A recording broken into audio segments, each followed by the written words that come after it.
Ignacio Galán é doctor pola Universidade de Oviedo cola tesis La lingua asturiana en el franquismo.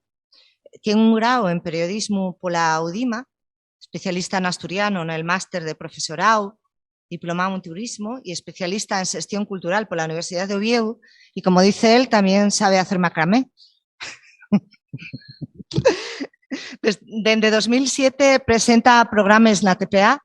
De 2012 a 2019 foi presidente de Iniciativa Polo Asturiano e director de la revista literaria Formiento, profesor de lingua asturiana e literatura en secundaria y gestor cultural. Tiene varios libros publicados y lo invité porque es uno de las personas más activas en la cultura asturiana. Gracias a los tres por estar aquí. Gracias por celebrar el Día Mundial de la Poesía conmigo. Bueno, muchas gracias, Ana, por convidarnos y juntarnos hoy aquí en este Día Mundial de la Poesía. Y vamos allá. Voy a llevar unos poemas, los dos primeros del mío poemario Unes ruines de la noche y les hores. Y el tercero es uno que escribí en el tiempo del confinamiento y que, bueno, yo creo que es el último que escribí.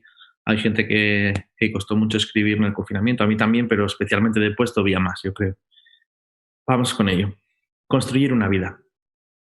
Poner una vida en pie con los equívocos, con la aseguranza de nuntarse y que nunca seguro de nada, con la inconveniencia de la absoluta volatilidad de los sueños humanos, con la inevitable dependencia del encaje con otras vidas que construyen sus propias historias y sueñen los propios sueños y quizá ves la xera más abegosa.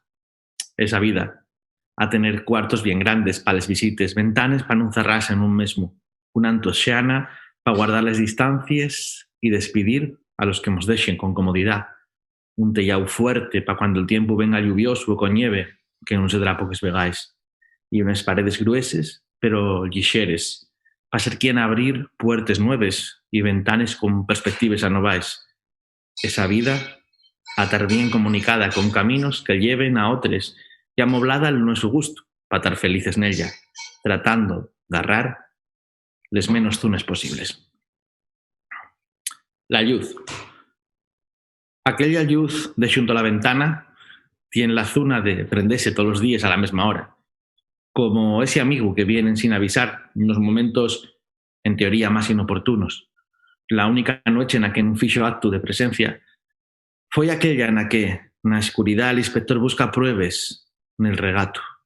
En un sucu apareció el silencio luminoso de aquella luz y rezamos por ella, y al atapecer, en aquella espera amarga, como la del cuquello, dentro el reloj, esperando salir justo a la hora, siempre sollerte, nunca tranquilo. Y para rematar, y deseándoos a todos los compañeros y compañeras que estáis participando hoy en este acto, un feliz Día Mundial de la Poesía, voy a rematar con este poema que se titula precisamente En el andancio. ¿Cuánto tiempo llevo en casa? Pienso mientras el reloj avanza sin decatarse de las circunstancias y el aire chimielga la ropa, secándonos tendales. Les gaviotes son les ames del cielo y el sol allí no lo tapez nada. ¿Cuántas horas entre estas cuatro paredes, revisando, recogiendo, recordando, escaeciendo, esbrillando, esbaballando, sintiendo tantas cosas, cuantas llarimes cuando atapez? Ir unos años da igual con quién, da igual dónde. Vas parar a falar nunha plaza solellera de Palermo, por una calle con barullo de Bangkok y entrugarás: ¿qué fixiste tú cuando l'andancio? Asoméme a la ventana y escribí poemas, falé con los vecinos, bailé con ellos, lloré porque el tiempo no para y la vida seguía esperando después de la posa. Y calmé los nervios con amigos al teléfono y eché unas risas en familia y luché como pude por lo de siempre, con todos los ganes, en de casa.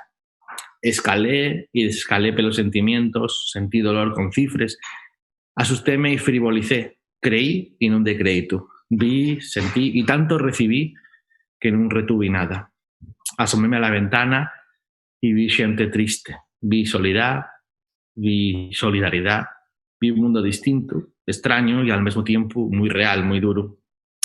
Y quedo escribiendo mientras la gente duerme y aguarda un día más, con la esperanza de que sea uno menos. Gracias.